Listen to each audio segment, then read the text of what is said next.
Welcome to your daily 49ers update. I'm Rob Stats Guerrera. Here is what's happening. If you were worried about Brock Purdy not being able to play on Sunday, your mood is not about to improve much. Brock went out to try to throw at practice, then quickly went back inside and did not return to the field. Kyle Shanahan was on KMBR afterwards. Kyle, what's going on with Brock? He was still limited today, so we wanted to. He didn't do as much yesterday, did a little bit more today, but by no means was he doing his normal workload. Went out there and did a little bit, and then went back in about halfway through and rested his arm up and just continued to get his rehab. So hopefully it'll be feeling great on Sunday. Now, normally I would throw to some Brock Purdy sound of him at the microphone talking about his shoulder, but unfortunately, he did not speak to the media on his regularly scheduled day, which is another sign that the Niners don't know who's going to be the quarterback. We should get some clarity today. Some quarterback is going to speak to the media. That'll be a big clue as to the health of Brock Purdy. As for the rest of the injury report, 5 players did not participate in practice yesterday. Nick Bosa, oblique, Trent Williams, ankle, Tatum Bethune, knee, Kevin Givens, groin, and Jacob Cowing, which is a reduction from his limited participation on Wednesday. That's not a good sign. He is in the concussion protocol. Christian McCaffrey was limited with the Achilles. That's an upgrade from Wednesday. George Kittle limited. Brock Purdy technically limited, but you know about him. Mooney Ward limited, and John Feliciano limited as well. To the audio portion of the show.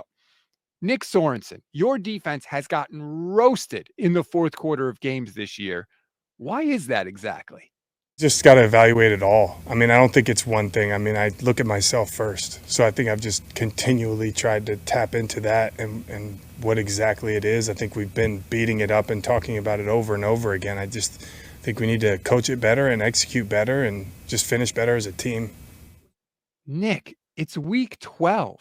What are you waiting for? If you could have coached it better, you would have done that by now at this point. And if the players could have executed it better, they would have done it now by this point. I think it's just hard for fans to accept that message when we have seen over and over again that it's just not getting any better. Now, one more for you. You know I love Chris Foerster. He was asked about things being doom and gloom around the facility this week, and he didn't really agree with that assertion. I think it's so far from gloom. 7 games left in the season is like an eternity. It feels like because it's Thanksgiving, we've been doing this thing forever, and all of a sudden you sit here going, there are 7 freaking games left. So much can happen in 7 games, right? If you do the math, right? What was our record last year? 12-5. There's 7 games left. I don't know about you, but I don't think there's any way in hell this team is getting to 12 wins this year.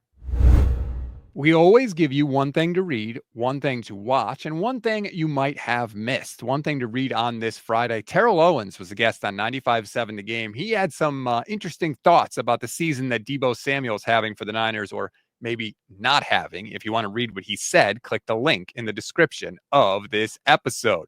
One thing to watch for the second straight day. I'm giving you some homework. Check out Kyle Posey's film breakdown. This time he breaks down the offensive line, which frankly was downright offensive. Some of the guys on there are struggling.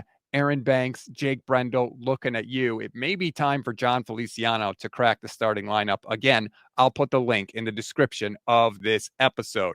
One thing you may have missed. I know this has been sort of a depressing update for you, and I want to leave you with some positivity, with some excitement going into the game at Lambeau Field. So I take you back to January of this year with George Kittle's appearance on the Pat McAfee Show. Go, Pat, go the fuck home.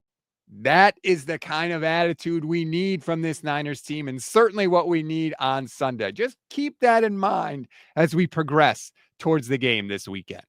That's a wrap on today's 49ers in 5. Please rate, review, and follow the Gold Standard Podcast Network. Like and subscribe to the YouTube channel as well. Click the bell so you get notified every single time we're live, which is every single weekday after every Niners game and, of course, after all breaking news.